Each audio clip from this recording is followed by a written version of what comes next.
Mark Latham says it is, quote-unquote, ludicrous Australia is acquiring nuclear-powered submarines but won't support nuclear power generation. The New South Wales One Nation leader could hold the balance of power in the upper house after next Saturday's election and is promising to make nuclear energy a top priority.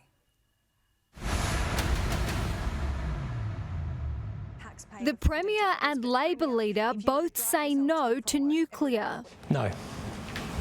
No, but we should always look at new ways of moving to a renewable energy future. But for Mark Latham, it's the solution to Australia's energy crisis. The government can't pretend that Australia's not going to be a nuclear-reliant nation, because clearly for our defence, with this huge expenditure, what is it, $370 billion on nuclear submarines, well, we should have nuclear power to keep our lights on.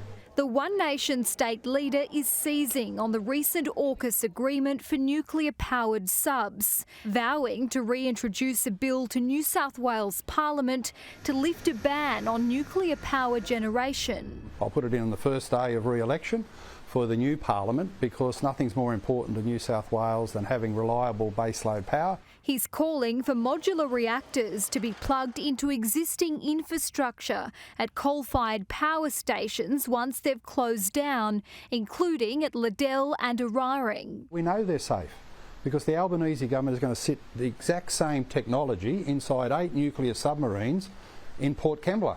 While it has no lower house MPs, One Nation is confident of increasing its upper house presence. Mark Latham's top spot on the One Nation ticket should see him re-elected for 8 years, possibly with the balance of power to make or break policy in the upper house. I think it's important to get the democratic verdict on what we've been doing in One Nation over the last 4 years, the work on school education, energy security, bringing down electricity prices, our work on the cost of living crisis, trying to help the battlers out there. Complicating matters for prospective Premier Chris Minns is his former frontbencher Tanya Mihalich.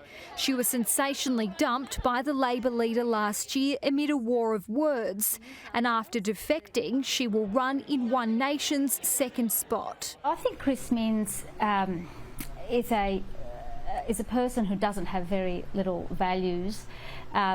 He's a politician with very little conviction, and for him it's all about winning at any cost. Look at the source. I mean, she's having a go at other politicians in relation to their conviction. 1 minute she was a Labor MP, now she's standing for One Nation. What does that tell you about her convictions?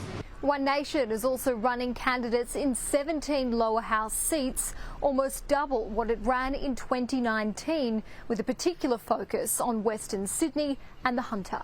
One Nation secured 307,000 Legislative Council votes in 2019, and the implications of their performance at the ballot box this time around could reshape the state's political landscape.